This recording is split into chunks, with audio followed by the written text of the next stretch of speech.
Hello, I'm Rich Marantz of Green Mountain Taichi. In this video, I'm going to be talking a little bit about how to protect your knees in the practice of Taichi Chuan, and not only to be able to protect them, but also to promote the health and healing in the knees as well. So I'm going to begin with a forward stance, the 70-30 bow stance in Taiji Chuan. So I'm going to turn a little bit to the side here. Now, one of the things that ends up happening often, both for beginners and even in some practices of Tai Chi Chuan, people that practice for a long time, is that in a forward stance that the leg goes like this. And as you can see, there's a lot of pressure going into my knee. And not only is there a lot of pressure going into my knee, but the energy is going out through my knee instead of into the ground. So because the energy is going out there, if somebody yielded, I'm easily brought off balance.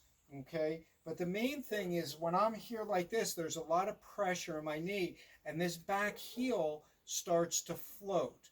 So how do we avoid this? How do we get from the knee down into the ground at a 90-degree angle, which is what we want? We don't want it beyond a 90-degree angle this way or this way, because this way we're in the center, we're in a 50-50 stance. So I want to be in a true 70-30 stance, but I want this at a 90-degree angle. So how do we accomplish this? So as if I'm starting in a back stance and I'm going to move into my forward stance, the idea is I want to be pushing my back heel into the ground. So as I push my back heel in the ground, it's going to move my center line forward.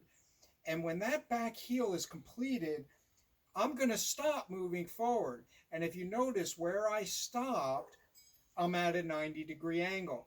And what I want to do is kind of drop this front hip a little bit. So I'm back here in a back stance. I'm pushing off my back heel, moving my center line forward, and I'm dropping into my front hip. So I have a connection to the earth here. I have a connection to the earth here. And as I'm pushing down and dropping this hip, it's driving me straight into the ground. So I'm very stable at this point, yet I can move very easily without disrupting to my center if I choose to. Now, it's common that people float the back heel, particularly as beginners. Now, in some boxing styles, this is appropriate fighting stance, right? So I'm not saying this is a bad fighting stance, but what I'm saying is in Tai Chi Chuan, and to protect the knees in a forward stance, we don't want to float the front heel because that doesn't leave stability in the front leg, and it puts a lot of pressure in that front knee. So we push, we move our center line by pushing back, so our energy is going back, and we're dropping into that front hip. So we end up in a very stable stance that we can easily move from. Now the next one is the idea of turning on a weighted leg. This is the most common error I see that creates problems for people in their knees, particularly when they're predisposed to knee problems. So if I'm in a back stance and say I come in to roll back and I say I want to turn back in this direction, if I turn and turn my knee, look at the direction my knee is going. It's going over here, but look at the direction of my toe. They're not in alignment at all. And I'm not going to do it too much because I don't want to hurt my knee. But the idea is there's a lot of pressure on all the tendons and ligaments. And the only thing that's holding me up structurally is that very small knee joint that's not super stable. Knee joints aren't super stable, right? So when I sink into my hip, if I want to turn back, what I need to do is turn from this part of the body, and my leg is going to rotate in the opposite direction. So now my knee and toe are in alignment. So my whole leg is holding me up. It's not just my knee joint holding me up. And there's no pressure in the knee. Now the difficult part of this is as you're turning and this leg is rotating, those muscles are twisting. All the muscles in the leg are doing this. But the benefit of that, although it hurts and there's a condensing of chi here, the benefit of that is you have a lot of potential energy here. It's all building up. So as I'm pushing off of this foot, what's going to happen is those muscles are going to unwind. So that's going to unwind, and as the energy flows forward and I drive into this leg, all that energy can come out. So there's this potential energy built up, and at the same time I'm protecting my knee joint. There's no pressure in my knee joint here. So then as I come forward and release and drive into this front leg, both of my knees are going to be nice and happy and healthy. There's no pressure on them as I'm moving through them. Now the third one is a warm-up exercise that's really common in Taichi Chuan that I use myself in a lot of my classes, and that's the knee roll.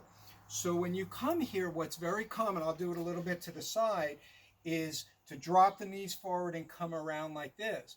The problem with this is as I do this, once again, all the energy is going into my knee joint. It's tightening the knee joint, so when I roll it, it puts a lot of stress on the tendons and ligaments of the knee, which again is not really stable. We don't want to be putting stress on this joint, okay? So how do we avoid this? How do we let this become a health-promoting exercise as opposed to an exercise that harms us? So when we bring our hands here, the first step is we want to drop the tailbone. So if you notice, my knees just hinge. There's a hinging happening here as opposed to a pushing forward. So I just want to drop the tailbone to let the knees hinge. Now there's no pressure in my knee joint at all. So when I do a gentle roll, there's no pressure. The tendons and ligaments are not taking the stress of it. They're just moving, which is what we want. Then we can just come all the way up, drop the tailbone again, do a gentle roll, and up. So the tendons and ligaments in the knee joint are getting movement, which is something we want, but without all the pressure and stress on them. Now a bonus to this, something that you can do to even further promote the health of the knees, is you drop the tailbone, do a gentle roll, and when you come up, you use the fingers like dragon claws, and you dig in all around the knee and really massage quite hard. Don't hurt yourself, but quite hard. And this stimulates the blood, the oxygen, and the chi into the knees. So you drop the tailbone, do a gentle roll, come all the way up, and massage the knees. And then you can go the other direction. But again, we don't want to start by bending the knee. We want to start by dropping the tailbone and then rolling the knees. So this is just 3 things you can do to protect your knees and also to promote health and healing of the knee joints in the practice of Taichi Chuan. So we have our forward stance where we push back and drop into the front hip, keeping this at 90 degrees. The other is when we're in a back stance, when we turn, not to turn the knee, but to turn the hip and rotate the leg in the other direction. Then we can push off into our forward stance. And then the third is rolling of the knees in our warm-up. These are just a few things you can do to protect the knees and to promote good health and healing of your knee joints. I hope this was useful for you. If you have any questions or feedback, please feel free to contact me, and may you walk in peace.